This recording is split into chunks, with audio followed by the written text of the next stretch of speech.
বন্ধুরা, আজকে বাড়িতে আছি, ছুটির দিন, তো সেজন্য ছেলেদের রিকোয়েস্ট একটা খাবার বানাচ্ছি। কোনোদিন বাড়িতে আমি অন্তত করিনি, তো ভাবলাম আজ একটু করি আর তোমাদের সাথেও সেটা শেয়ার করবো। সেজন্য তো বন্ধুরা, চলো দেখে নেওয়া যাক আজকে কি রান্না করছি। তো এই যে দেখো, এখানে তোমরা দেখতে পাচ্ছ চিকেন। তো দেখে নিশ্চয়ই বুঝতে পেরেছো যে চিকেন দিয়ে আমি কি করছি। তো এটা হচ্ছে চিকেন, আমি ছোট ছোট পিস করে কেটে ভালো করে ধুয়ে জলটা শুকিয়ে নিয়েছি। আর এবার এটা দিয়ে হবে চিকেন পকোড়া। তো তোমরা দেখো, ফার্স্টে আমি এই যে লেবুটা দিয়ে দেবো এতে। দেখতে পাচ্ছ তো?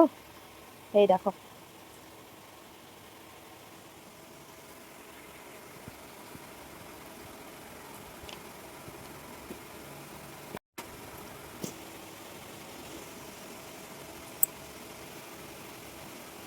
তো বন্ধুরা, তারপর দিয়ে নিচ্ছি আমি ভিনিগার 1 চামচ।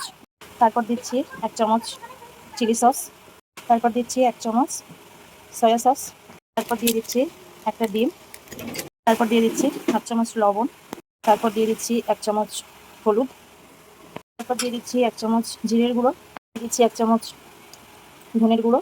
দিয়ে দিচ্ছি 1 চামচ লঙ্কার গুঁড়ো। আমি ফুড কালার দিচ্ছি না, সেজন্য দিয়ে দিচ্ছি 1 চামচ কাশ্মীরি লঙ্কার গুঁড়ো। তারপর দিয়ে দিচ্ছি, এটাতে আছে আদা, রসুন, পেঁয়াজ ও শুকনো লঙ্কা বাটা। এটা আমি দেবো 2 চামচ।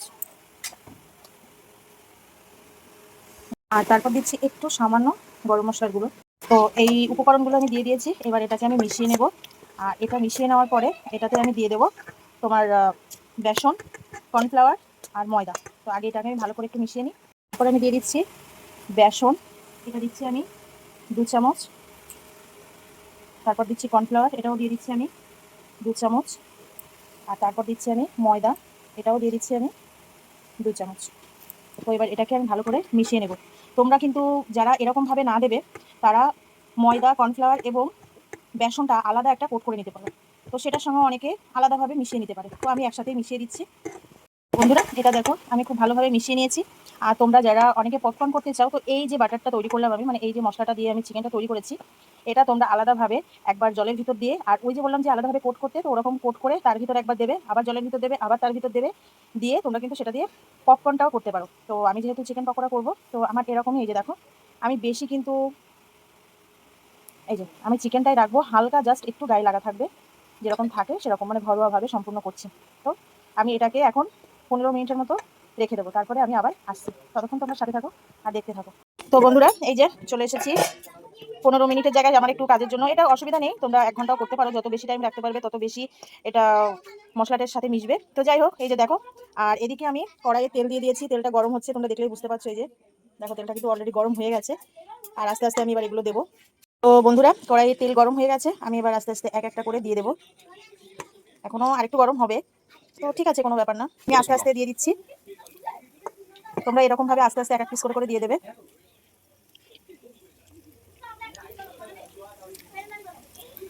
আর তেল কিন্তু তোমরা তোমাদের ইচ্ছা মতোই দেবে। যদি মানে একদম খুব মুচমুচে খাস্তা চাও, তাহলে সেটার জন্য তোমরা বুড়ো তেল, এরকম আমি যেমন তেলটা বেশি দিয়েছি দিয়ে দেবো। আর না হলে নর্মাল দেবে। তো এরকম দেখো, এটা ভাজা হচ্ছে। দেখো, অটোমেটিক কালার চলে এসেছে। এই যে ফুড কালারটা দেওয়ার কথা বলছিলাম, সেটা হচ্ছে একটু লাল লাল। তো বাড়িতে যেহেতু ঘরোয়াভাবে খাবো, কোনো দরকার নেই লাল করার। দেখো, কালারটা কিন্তু ভালোই লাগছে। যাই হোক, ভাজাটা হোক। তোমরা এপিট ওপিট একটু উল্টিয়ে দেবে, দিয়ে ভালো করে ভাজতে দেবে। আর এটা কিন্তু বেশি আঁচে দেবে না, নর্মাল, মানে গ্যাসের যে ইয়েটা আছে, ভলিউমটা, এটা একটু নর্মাল রাখবে। পুরো কড়া করে যদি দাও, তাহলে কিন্তু এটা পুড়ে যাওয়ার সম্ভাবনা থাকে। তো দেখো, এটা ভাজা হোক, ভাজা হতে দিই। আর আমি সসকে দেখো, আমি সস দিয়ে অলরেডি বাটিতে সসটা ঢেলে নিয়েছি, টমেটো সস।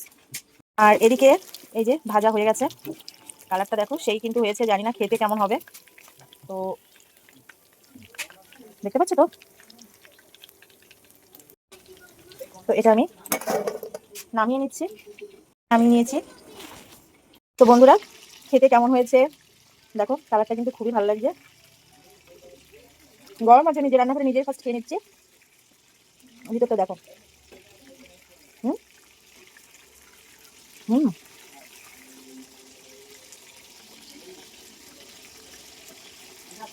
সেই স্বাদ।